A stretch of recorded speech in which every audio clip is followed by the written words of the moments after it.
So for this first panel, we've got Pippa Harmon is the founder of the beauty tech platform Skinlist, which creates tailored skincare plans based on users' skin type, goals, budget, and lifestyle. Do you want to give a little bit of an introduction for yourself? So my background is formulation chemistry, so I spent 10 years kind of developing skincare products in industry, both in the lab and on the commercial side, and then decided to launch Skinlist to help consumers really navigate the overwhelming number of choices there are with skincare and to help them to create a routine that makes sense for them within their kind of budget and taking in mind their skin goals, ingredients preferences, so if they're vegan or want to avoid silicons, and try and use all that information to create a routine that works for them and is something that's realistic for them to continue to use and get great results. That's Skinlist. Thank you. We've also got Lisa Franke here, founder of MumShape, which is a fitness health platform for mums to find and book pre- and postnatal fitness classes and health experts nearby and online, and connect like-minded mums and give them access to original content. Want to give a little intro? Hi, my name is Lisa. I'm the founder of MumShape. So my background is not tech and not fitness and not health, but so I became a single mama 2 years ago, and out of our need to take care of my physical and mental health, I started MumShape, which now supports women on a physical and mental health journey throughout pregnancy and beyond. Thank you. Cool. And we also have Mallinson here, who is the CEO and co-founder of YurOn, a social gaming platform for 13 to 25-year-olds, and also previously CEO and founder of Opto, healthcare investment company focused on private hospitals and mobile health solutions. You want to give it a bit of an intro? Yeah, it's good. You've obviously copycat my LinkedIn profile, which is not up to date. But Sorry. no, but it's fine. The only thing I really would like to talk about tonight is perhaps the latest of my ventures. So this is the fourth one. All my previous ventures were in tech and essentially social networks, but in China and Asia. So UK, US, where we're launching, is a very new playground. And so this particular app was brought to life yesterday, thanks to Theodore's great work. And so we're beta testing now. And it's an app that is essentially back and forth video conversation enabler between teens and young adults. So if you want a simple comparison, it's a Twitter, but only with short form videos. And we design it so that it's a very authentic, positive, supportive, non-toxic new way to interact. Amazing, thank you. Cool, so the first question that we wanted to ask was about the idea creation process. How did you come up with the ideas for your businesses? So mine was sort of, I guess I've been in the industry for such a long time and was always getting asked questions from friends and family about what products they should be using, sending me inky lists and saying, is this one any good? Like from wherever they were shopping. And yeah, just like years of that and years of kind of recommending products ad hoc and people getting really great results. And it still hadn't twigged to me that this like was really an opportunity until one of my friends just made a passing comment, which was, I don't know what I'd do if I didn't have you to ask these questions.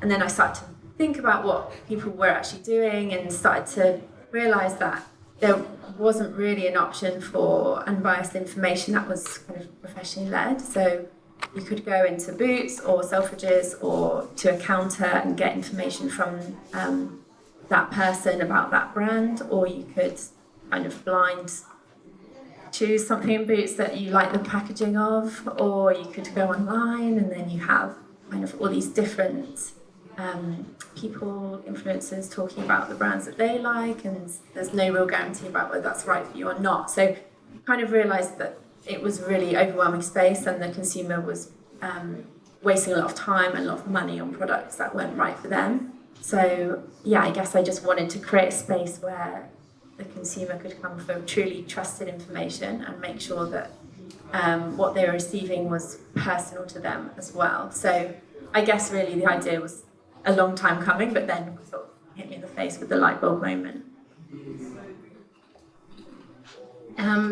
For me, was basically the opposite. So I always had a quite balanced, healthy life, and I'm actually an interior architect. So I'm German. I used to live in Istanbul and San Francisco. I just finished my master's there and worked for one of the best interior architect companies in the world, and moved for my job to London. And because my visa expired, and worked here for 3 months, and I became pregnant. So I'm not sure if there are how many moms in this room who planned their pregnancy, but I definitely did not. So life hit me. I had now a man and a dog and a house, and was pregnant. So I had to get adjusted to these new circumstances. And after my baby was born, so things didn't work out. I'm a single mama. My family's in Germany, and my baby had a fever, first tooth, like all these things. Like I tried every day to be the best possible mama for my child, and then how can I be a good mama if I don't take care of myself? So I was running half marathons before I had to have a baby. I was doing yoga. I was always quite balanced, and I had to find a way to take care of myself again. And so then I looked for classes to where I could bring my child, and most classes were advertised in local mama WhatsApp group. I would have to sign up for like 8 weeks. Restorative Pilates, like not my thing at all, like 8 weeks.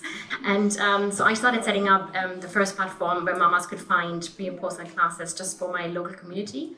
And then the response of from the gyms and the moms was so good that we launched like a few months later the booking platform where you can now book the classes in and around London, and we're actually launching our web app at the end of the year. So a new journey, very exciting, and so that's how MumShape started, out of own need, basically, to find classes nearby. Right. Well, I think the common thread to all my experiences of founders is to do something that you know and that matters to you. So the examples of these, two ladies is exactly right up with that program. It's their personal experience, their needs, things that are really important to them. And so, why did I create the last one is because I have 3 teenagers, and I can see how bit of a nightmare it is for them to, grow up in a digital experience that they have. So I wanted to change that. The previous business was about a social networks of patients in China and their families, and that was really born out of the fact that I had a personal, rather difficult sick experience with my husband, and it just hit me, and there was something that needed to be done. And the previous one was because, on a perhaps less personal level, but I was an investment banker, and a lot of the deals that we were making had to put experts together, and we could never find the right expert at the right time. So we built a professional network of experts all around the world. So it always comes from a place of this, and it matters to you. So I think that's the best. Pitch investors, people in the ecosystem will tell you, you have to start with a problem, or are you a vitamin, or are you a painkiller? And these all works. It helps as a framework. But bottom line is, what will carry through in the long run is that it matters to you and you know it. So keep it close. Cool, thank you very much. So the next question might not be relevant to all of you, but I wanted to ask about finding a team, how you go about finding a team to work with you on your project. So I was actually very, very lucky because becoming a new mom, surrounding myself with a lot of very smart ladies who just became moms themselves. So the first year I had so many helping hands for a mama friend who's a lawyer, a mama friend who does investment banking. So she helped me setting up the forecast. So I had to learn, especially in the beginning, to ask a lot for help and find the people in my neighbors, my friends, to help me grow. And then I used platforms like Angel.co and made what we actually just talked about it earlier, that I think being a founder the first time and very, very unexperienced and looking for people, you get approached a lot from people who try to sell you of services, and you have to filter what is relevant and what is not. So I think especially beginning when there's not funding yet, I was very lucky finding amazing people, friends who could actually help me to get it off the ground. So I don't technically have a team, but I do have some people that have helped me on the way quite significantly. So when I first started out, I was using an app called Shaper, which is kind of like a professional Tinder. So you just kind of swipe people if they sound like they're someone that you'd be interested to meet, and then you can meet them. So I met somebody who was a kind of technical investor who built the original MVP for Skinlist. So I met him through that, and that kind of happened really quickly and was really fortuitous. And he, once the MVP was built, handed that over and then kind of took a backseat. So I spent a long time looking for kind of a technical co-founder, which was not very fruitful, partly because I guess I wasn't very good at selling in the dream, but also finding people that are really good at tech and really excited about beauty is really, really difficult. So I kind of gave up on that, and then very coincidentally met somebody who is to be my new co-founder. So we've just kind of agreed all the details this week, so it's very exciting. She's a data scientist and actually was working on a very similar concept for Skinlist. So we met at an event a few months ago and have decided to join forces, which is really great. But I'm not sure I ever would have got there through traditional means, because I did really try, and it's really, really, really hard, especially when you don't have money to pay somebody a salary and just kind of need to convince them to join you on the journey for the interim is really, really difficult. Yeah, so it is hard. It's always hard. Doesn't matter which country or what age. It's always the same problem. My advice is start with your friends. So your friends will probably have someone in their network that can help you.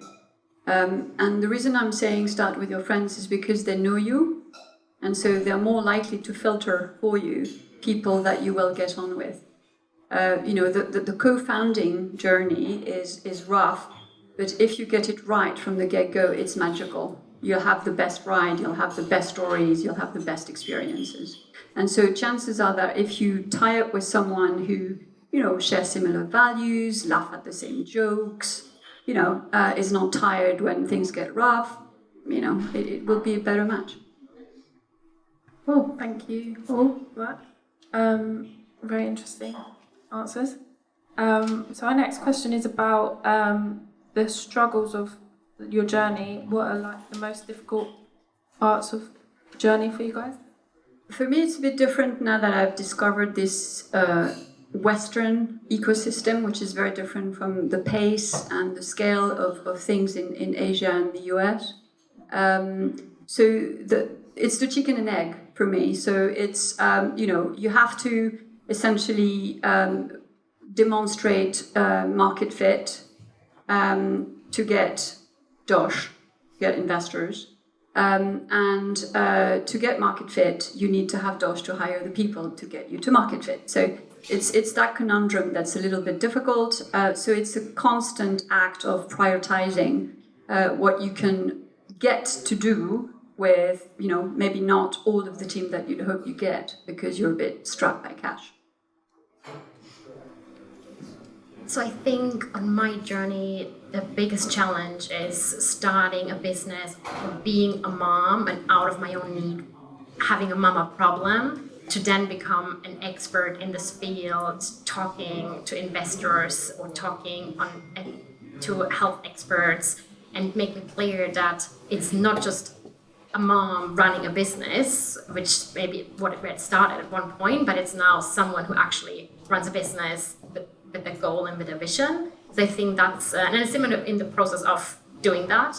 So I think that was it was still a challenge for me, yes. There are so many.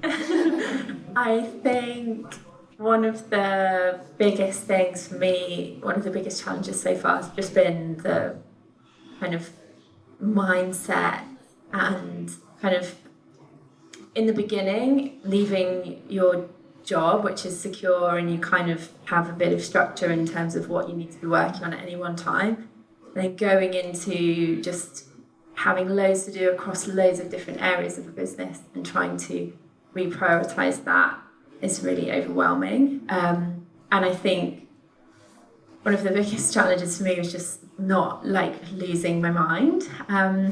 So now I like to think I'm in phase 2, which is not really know what I'm doing. Everything's still quite overwhelming, but it's okay. I'll just take it day by day and try not to get stressed out about the fact that it's all uncertain and just kind of be okay with that. And yeah. The next question is about the skills that you need for this sort of journey. Is there any particular skills that you think you've needed? And is there any skills that you thought you would need that haven't actually turned out to be as important? The skills, I think, probably the most important thing is resilience, because it is such a roller coaster, and you do feel like you're doing all these things you've not done before, and it's really hard, and you're naturally not very good at these things because you haven't done them before, and just having the resilience to not let that kind of put you off, and just to kind of push through and learn the new things, and just accept that it is a rough journey, and you're just going to have to keep going through when you have the difficult times. And also with feedback from people, that same resilience, investors will reject you, people will tell you your idea is not very good, they'll tell you you can't make money from that, all those types of things. And just, if you believe in your vision, just kind of know when to listen to some constructive criticism, but also know when to just ignore people that are just the naysayers. So I think for me there too, one is about being okay that you don't know, to ask questions. And so I got quite far, even if when I started it, the first thing I Googled was how do I start a startup? Because I had no idea. So, and then, so for me, it helped me a lot, literally telling people, oh, I don't know, I haven't heard about it. Oh yes, let me have a look, and research to it. So the first platform, I literally watched YouTube videos and coded bits myself. And so just being open-minded and ask people for help and for questions. And then team-wise, I think it's very important to think as a we. So it's not just me and my business, it's about me and the people that help me along the journey. So especially at the beginning when there's no funding and everyone, I wanted people to it's my second baby, and then I hope to get the people who work with me to be a part of the journey. So I'm always trying to talk in we and have them give their own responsibility and become, so the MumShape becomes a part of them as well, and they can identify themselves with them. So I think that's important. Yeah, so I think lots of things here, but sleep like a baby, which basically means that you wake up in the middle of the night and you cry, but that's all right. That's absolutely all right. So it's not what you expect, but that's definitely one way forward. Listen more than you talk. As founders, you're so passionate about what you're doing, what you believe in, that you end up blah blah blah blah blah, and then you lose the chance to connect with people and get their feedback. And so just tone your inner voice down a little bit. I still struggle with that, but it's definitely, you've mentioned it as well. Choose your co-founder very well, if that is something that you're going to end up doing, co-create. And the single simplest key to success there in a partnership for me is, do you laugh at the same jokes? It's actually that simple. And because it tells a lot about the personalities and a lot about your ability to sort of handle really, really tough times, but also really rejoice when good stuff happens. It's also about a bit like what you said, actually. don't just shut yourself out from the noise. Believe in you have the intuition. Your intuition is most likely right. So trust that and shut down the noise. The noise are the naysayers, but they're also, always wanting to look at what the competition is doing or how you can, adapt to that. And that's a risky strategy. So try to block that noise. And just basically enjoy it all, love it all, the highs and the lows, and basically know that, nothing as bad as dying is going to happen to you. So, you're okay, whatever happens. Thank you. We had some really good advice there. There's one last question before I open up to the floor, which is, is there one key piece of advice that you wish you'd had when you started your journey? For me, it would be taking a break or allow yourself to take a break sometimes. So when I started, my baby gonna be 2 in January, and I think since the day she's born, I haven't slept more than 5 hours, in a row, because obviously she wakes up in the middle of the night, cries, and wants to cuddle with mama. So, and then I try on the weekends or in the evening. Very important for me to have bedtime, to have my phone on the side and have the 3 hours just with her and take a break and just breathe. And I accepted help from the neighbors. I should have done that from the beginning. So they look for her for an hour. I can go for a run or clean the house and things like that. So just for me, very important to keep the balance, because you don't survive on no sleep and coffee. So yeah. Yeah, I definitely agree with that. I think if there's only so much you can kind of push through, and then your brain's not useful anymore anyway. So it's good to definitely recognize when you need to kind of take a step back. I think also I would tell myself to just chill out a bit, because I think I was so stressed about the outcome of what needed to happen in order for me to consider myself successful, and put so much pressure on that. Whereas actually it's really, you learn so much through the process, and it's really important, I guess, to just enjoy the process and not put too much emphasis on a specific outcome, because if it doesn't happen, you still, you'll grow so much, you'll learn so much, you'll meet so many interesting people, and that's really the joy of entrepreneurship, not necessarily the outcome of exiting for whatever million that you might think at the beginning is, your goal. Yeah, I definitely agree with all of that. I also think something we perhaps don't hear often is that you should not set yourself to fail. Because, there's a bit of a narrative around, it's okay to fail, what's important is how you pick yourself up. For sure, all of that is true. But I think, if any of you are considering, going on that journey of being, an entrepreneur, you're going to be facing a lot of, help, but also a lot of competition. Everything is just simpler. There's all the barriers to entry are lower. So, don't set yourself to fail. Aim for success. And that success you may define it in different ways. It may be the journey, it may be the learning, it may be the people you have, but make it that your metric. There have to be success, metrics, and aim for that. I think also the piece of advice I probably would have benefited from early on is just always be bold.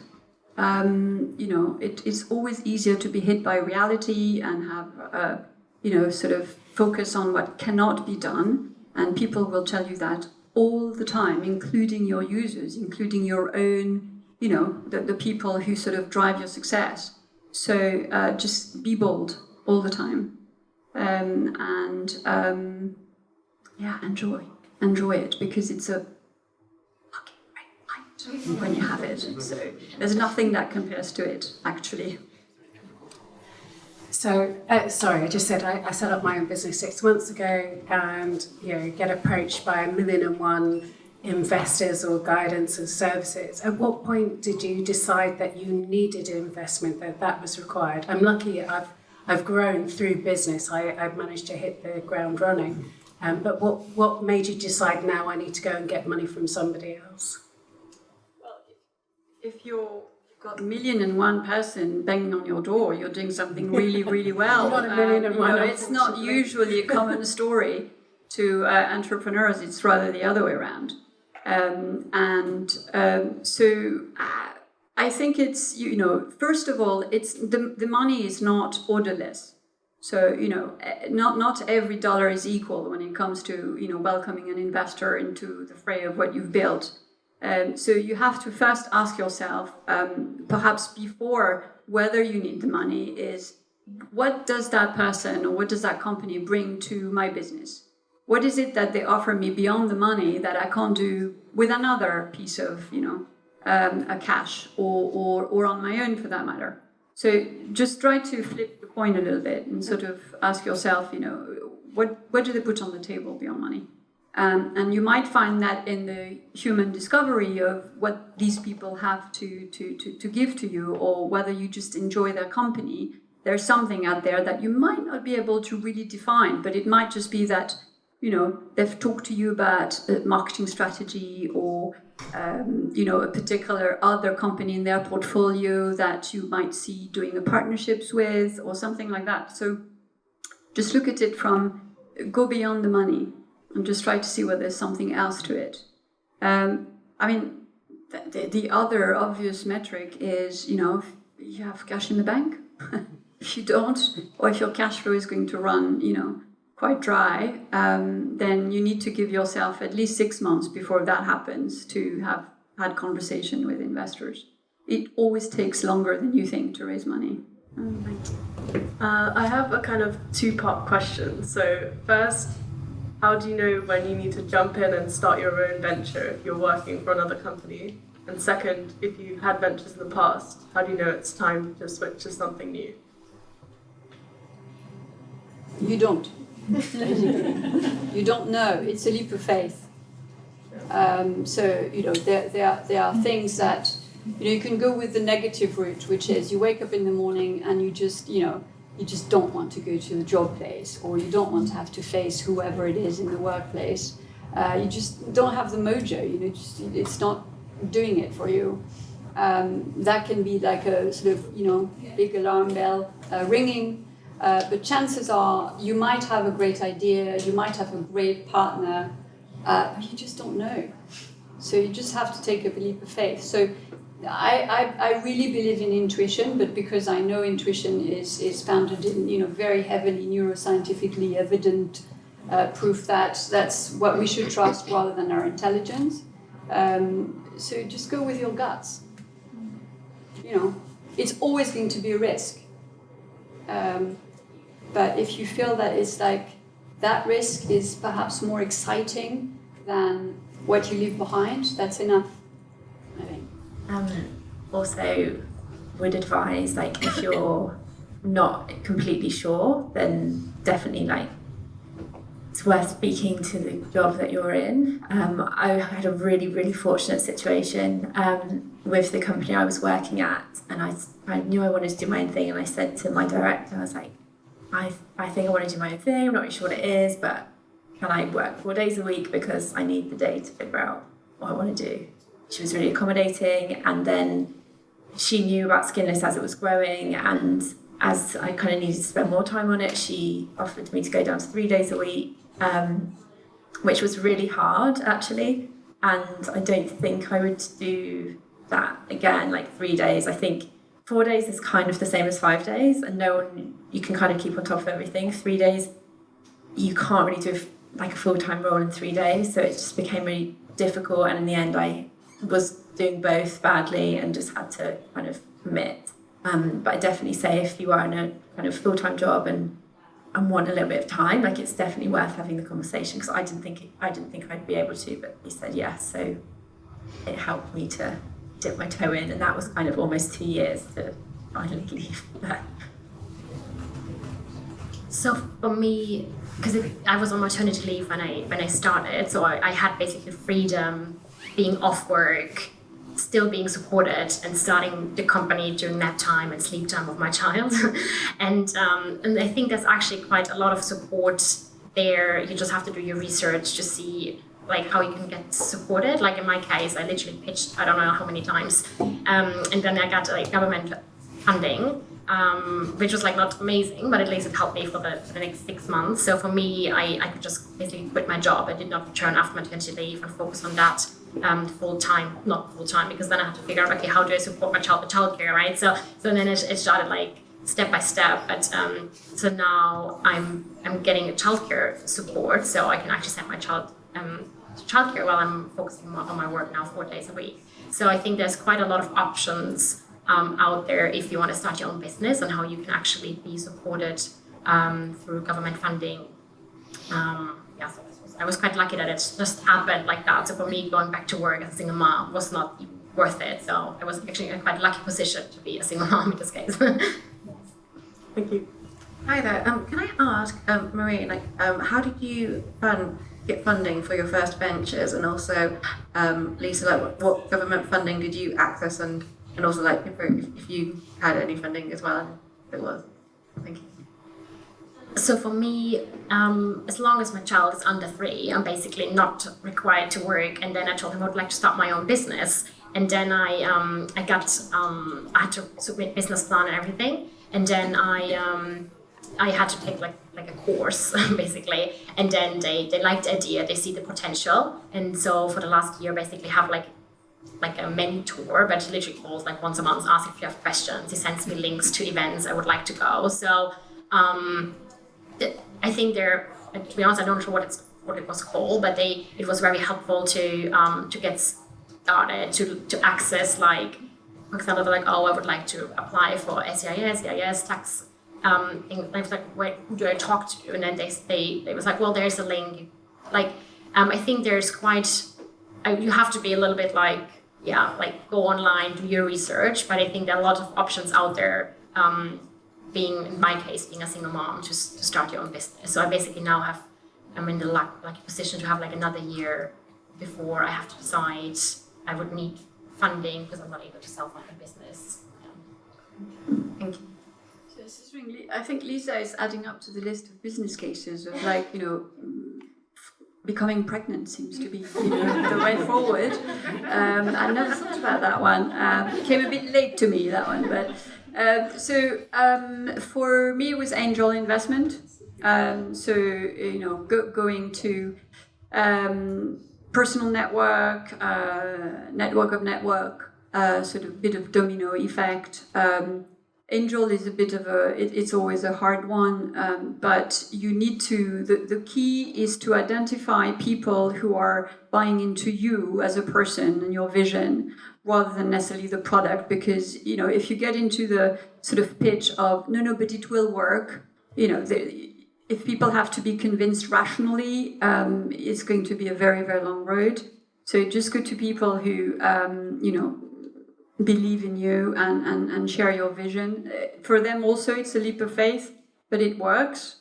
In the UK, you have this fantastic program of the SEIS, EIS. There was none of that when I started my other businesses in Asia. That's a really good tool, but that also means that the average tickets that angel invest in businesses tend to be much lower than the ones that I was used to in Asia. So it means that you have to get in front of more people if that's the route you choose. But in case you don't know about SEIS, and in fact, a lot of people in the UK don't know about this, and it's do you know what it is? No. So it's essentially a program that was set up by HMRC, HMRC, taxes, and so they actually favor for individuals to invest in businesses, and they give them for the SEIS portion, which is up to 150k raised, a 50% tax. So it de facto means that if someone invests £50,000, they only invest £25,000 because they can immediately take away 25k from their cash tax bill.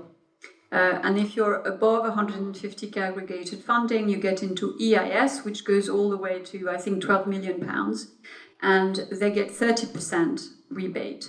But in both cases, they get also a complete tax-free capital gain. So when you exit or when you sell your business, they have no tax, which is super attractive, especially if you sell your business well. and as an investor they made well. And if you fail, if you go into bankruptcy mode, they can write that off also. They can write off their investment from their tax bill that year. So it's the most, attractive scheme I've come across. And yeah, surprisingly, not a lot of people know it, so use it. Marina, this might be one for you more. What is it in you that sets up your own business and then goes off and does it again 4 times? Okay, I'm not sure I should take this as a compliment, but it sounds like some weirdo. But it's a sense of adventure. It's the exhilaration of not knowing what's going to happen, but being 100% excited about that unknown. It's not the grass is greener elsewhere. It really is. It's an adventure. I don't know everything about it, but it sounds cool and I want to do it, and I have stuff to learn and I have people to meet and I have something to create. For me, it's about always, so that sense of adventure drives it, and then what makes it stick and go through all the hurdles is my complete inability to not be free. So I have a real, I've worked in corporates. I started my life in investment banking, which is probably one of the worst, environment to start your career in, because you're always a nobody, you're always abused, you work really long hours and you have no voice, which was great training ground, but I suffocated because I needed the freedom. And that's always what I value over anything else. But that's a very personal thing. I'm not sure Lisa and Pippa have the same, drive. But yeah, so the only way I could put to work that sense of adventure was as an entrepreneur, because I'm totally free. With reasons, but I can pretend I am. So. Hi, my name is Anike, founder of Lapapo, which is a platform for parents that have children with special needs. My question is mainly it's kind of like off topic slightly. It's more like, how do you know the difference between your intuition and logic? And when you feel like you know the difference, how do you follow intuition without fear? A complicated question. In general context, or particularly applied to business and entrepreneurial life? Right. Yeah. Okay, so I practice yoga and meditation every day, and have been for the last 8 years. That has helped me a lot with differentiating what is intuition and what is more logical or rational. So that's just a basic way of being and helping with that. I think even if you don't have access to that discipline, and that's, by the way, part of how you can be in touch with your intuition is the discipline, the sort of, you keep doing the same thing over and over again. It's if you close your eyes and really quiet down, and so let's say you have a decision to make and you're not sure, you just close your eyes and you just quiet, and you sort of, it will come to you. That's what you trust. You don't trust your senses, you don't trust, a particular person you trust and what they have told you, but you try to listen, you quiet everything inside, and you see what comes. And, chances are, because this is how we build, the frightening stuff will come up. It's like, why you shouldn't do this. But, at the end of the day, it's about risk. Being an entrepreneur is risky. There's no question about it. So even if you see the frightening stuff, it's probably that, you're going to have to fight against something. It's going to be hard, but just do it. The other thing you can use is the coin thing. So that's like a little bit of a behavioral trick. So, if you ask someone who says, so you ask someone, let's say you have a decision between A and B, and you toss the coin and you say, if the coin is this, I'll take A, or if the coin is that, I'll take B. And then, you flip the coin and the result is A, and your mind is going, no, but that's rubbish, I don't trust coins. then that's, you actually know that that's that thing that you want to go with, the other thing. Or if you actually go and toss a coin and it says it's A, and you're totally relaxed about it, that's your intuition speaking again. It's a little trick. I haven't actually really tried it myself, but I know people have, and it worked for them. So I would agree on the decision making. What helps me is not just say yes, but basically say, well, I'm going to get back to you. And then, so the yoga is like quite similar to what I do. It's like going back. Sometimes it just takes me a day, or going for a walk, or just not thinking about it, and just not make a decision because you get being pressured to make a decision. I actually had been in this situation just last week, and then in the end I decided to say no to the money, because then I know now it was the right decision. But then I felt like pressure, but I knew, maybe yes, maybe no. So I literally, it took me 2 days, a weekend. I didn't check my phone. I didn't respond to any calls or any emails this person sent. And so I know now I made a right decision, but I think it's about getting the balance, taking a breath, and reflect everything. Sometimes helps me writing down yes and no. And I think not just make a decision because you have feeling the pressure to make a decision.